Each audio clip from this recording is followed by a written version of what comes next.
Over the last 25 years, I've had the privilege of interviewing and highlighting some truly interesting people. Everyone who is anyone, both the famous and the infamous, from presidents and their first ladies to kings and queens, movie stars and pop stars, captains of industry, heads of state, sports personalities, innovative entrepreneurs, and some pretty fascinating people. Today, I am proud to introduce you to Dr. Marnita Stevenson. Dr. Stevenson is a dentist who was inspired to succeed in life by her mother, an educator who did not accept mediocrity, which in turn enabled her to reach her best professional potential. Dr. Stevenson, it's a pleasure to meet you. I'd love to know what made you first decide to become a dentist. I would say it's nice to meet you too, Star. I actually call it divine intervention. I actually dreamed about it one night my senior year in undergraduate school at Fort Valley State University. I initially thought I wanted to be an OBGYN, and then I had a dream, and pretty much it was almost like I heard God speak to me and say, no, you're not going to be an OBGYN. You will be a doctor though, but that particular doctor will be a dentist. And from there, I just kept moving. Well, it's interesting because divine intervention is always something that one should listen to. And I guess being people of faith, you understand, we make plans, but then God puts us on the path that He wants us to be on. He definitely does that. Well, I am glad that you followed your path. And so I guess that now that you're the dentist, tell me, what are your specialties as a dentist? Well, I do a lot of different things. A lot of people focus a lot on cosmetic dentistry. I focus on just overall healthy mouth, not just a healthy mouth, but a healthy body as well. I focus on doing whatever is best for that patient, whether it's if the patient needs a root canal and a crown or a filling, whatever I feel is the best treatment for that particular patient. Cosmetic dentistry is not something that I scale myself towards. I just want to make sure that I treat everyone like family. And that for me is just making sure that they can smile, they can eat, they can feel good about themselves. I'm all for it.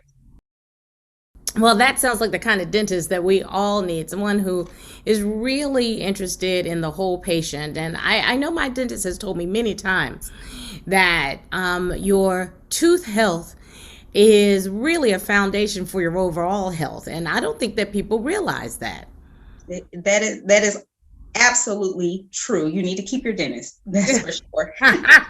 So I guess I got a good one in that regard. Doctor, I want to talk to you a little bit about COVID-19 and the pandemic. I know it impacted on so many people's businesses, lifestyles, professional and personal lives. How did it affect your practices? So initially, March 2020, I ended up I think at the time I had 5 practices, and I ended up shutting down 2 of the 5. Mm-hmm. At that particular time, I was able to keep the other 3 open. One of them actually made it all the way through the pandemic open. I kind of shut one down as the patient started to dwindle away, but there was one that made it through. And then when I opened them all back up, it almost seemed like the pandemic never happened. The patients started coming back in, and now we are really booming. We're doing great things. That's wonderful to hear. I know that a lot of people figured out how to do things virtually, but that's the one thing that cannot be done virtually. You have to have your tooth health taken care of person to person, which means you were a frontline worker throughout the pandemic. Yes, ma'am. And not only myself, but I had several employees that put their lives on the line for it. Well, those of us who had to come through the pandemic and had to go to the doctor for things that had nothing to do with COVID-19, we certainly do appreciate your service during that time and continuing into now. I heard you say that you were a graduate of Fort Valley State. That is an HBCU, if I'm not mistaken. It is an HBCU. I'm a very proud graduate of the Fort Valley State University. And as I understand reading your background, if I'm not mistaken, you're a member of the Divine Nine also. Yes, ma'am. I am a member of Alpha Kappa Alpha Sorority Incorporated. which means that we are sorority sisters. Oh, hi, There you go. I soror. said I said I wanted to surprise you with that. I am a 42-year soror, and I just wanted to ask you, what impact do you think being a member of the sisterhood has had on your career? Because I know for me, it gave me my opportunity to speak in public for the first time because I was a national officer. What about you? So actually, I think being a member of the Divine Nine helped me to get into Howard University College of Dentistry. Yes. There weren't many sorors that were deans, but there were a lot of deltas there, and they treated us all like family. Mhm. It's so funny because majority of my class were sorors, and we stuck together through our 4 years, and it helped me tremendously get to where I am now. I always laugh when people say that, Greek life is a social organization. And as I look at the number of prominent African American women who are members of the Divine Nine, and specifically Alpha Kappa Alpha, the Vice President of the United States is a member of our sorority. And it is interesting how we all share one thing in common. The sisterhood really translates all throughout our life. And it's a wonderful opportunity to surprise you with the fact that we have that connection together. That is a lovely surprise. I should have known. I should have known also before I even had to read it. So I'd love to know, speaking of that sisterhood and that mentorship, how do you serve as a mentor for other dentists? So, with the practices that I have, and not just the practices that I have, but with Aspen Dental, I'm able to help develop a lot of doctors that come in. Brown girls, brown boys, we don't always have people in our families who have come before us who do the profession that we do. So I really lean on that to be a mentor to new brown boys or brown girls that are coming in and they want to know about dentistry and how to grow in dentistry. I love it. It absolutely drives me every day to get with my doctors and to make sure that they're good and to make sure that they're able to grow in the industry as well. At this point, I'm at 7 offices, and the majority of my doctors I have had to mentor tremendously, and we are doing an amazing job. Just sticking together and leaning on the mentorship. I also get things from them as well, but my goal is to grow in Aspen Dental and to be able to grow them as well, having them as partners and different things like that. Well, that is wonderful. I congratulate you on your dedication. And that actually leads me to that question. What are your plans for your future of your practices?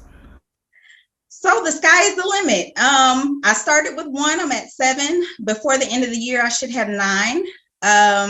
And so I'm just going to Bravo, keep pushing. bravo, Thank you. bravo. Thank you. I'm just going to keep pushing until the Lord tells me no more. Sometimes my mom says, Lord, I must have pushed you too much because you keep adding different things to your plate. I have 4 children and a husband who supports me. And so as long as I have breath in my bone, I want to continue to grow. And I want to continue to grow people with me.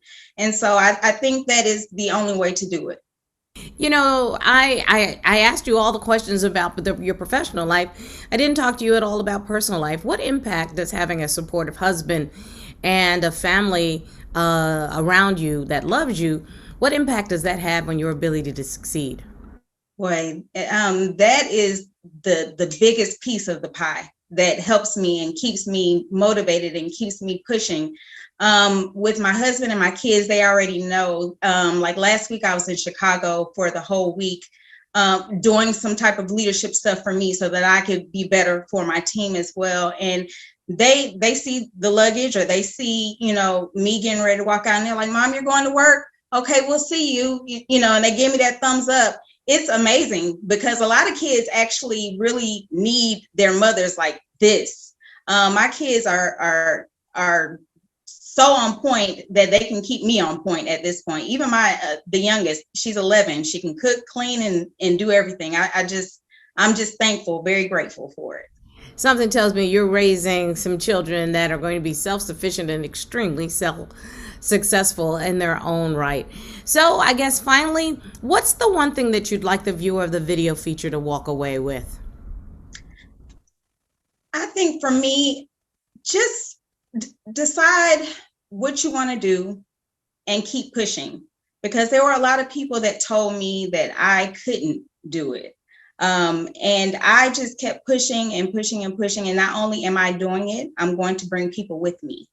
So I would say just stay focused, concentrate on your dream, and keep pushing. Keeping pushing is absolutely a theme that I hear a lot whenever I'm interviewing people, because there will be moments where you will see something as a setback, but it has always been my theory that the setback is the setup for the next success. And so I certainly wish you the very best with your next success. Thank you so much.